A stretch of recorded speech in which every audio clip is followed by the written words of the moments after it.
Once upon a time, in a cozy little house nestled on a quiet street, lived a wonderful boy named Sam. Sam was brave, kind, and full of giggles, but he had one tiny, big problem. Whenever something was hard, whenever he faced a challenge, he'd throw his hands up and say, "Can't do it." One bright and sunny morning, Sam decided he wanted to ride his shiny new bike. It was blue and had cool streamers on the handlebars, but when he looked at the hill at the end of his street, it looked as steep as a mountain. "Oh, I can't do it," he shouted, feeling discouraged. Just then, poof! A tiny fluffy monster appeared right on his handlebars. It had big googly eyes, wiggly arms, and a very grumpy growl. It grumbled, and it grew just a little bit bigger. Sam put his feet on the pedals and pushed once. The bike wobbled. "See? I can't," he cried out. Poof!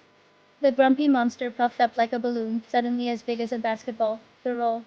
It roared, and its deep growl made Sam's tummy do a funny little flip-flop.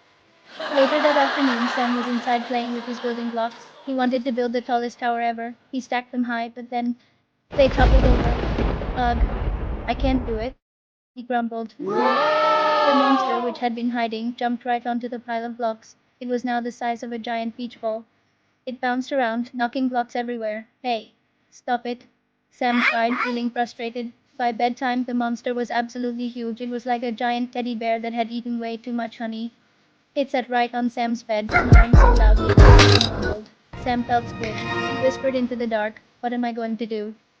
Then, like a little light bulb switching on in his head, he remembered what his teacher always said: "Your words are magic. You just have to try something new." The next day, Sam stood outside looking at his bike. The hill still looked just as scary, but this time, instead of saying "I can't," he took a deep breath and said, "I'll try." And poof! The giant monster instantly shrank down to the size of a little marble. Sam got on his bike and pedaled slowly, wobble, wobble. But he kept going, and he made it all the way to the top. "I'll try," he cheered again, feeling proud. The monster popped even smaller, now just a tiny little pea. When he went inside to play with his blocks, the tower fell again. But Sam didn't get upset. "I'll try," he said with a smile. He stacked the blocks carefully, 1, 2, 3, it stood tall and strong. And just like that, the monster fizzled down to a tiny speck of dust and vanished completely with a quiet little squeak. Sam grinned from ear to ear. My words really are powerful. No more grumpy monsters for me. From that day on, whenever things got hard, Sam didn't say "I can't." He always said, "I'll try." And you know what? He started doing the most amazing things, like drawing a rocket that flew all the way to the moon in his imagination, and even sharing his favorite toys with his friends. And he never saw that grumpy monster again. Thanks for watching. Remember to like and subscribe for more stories.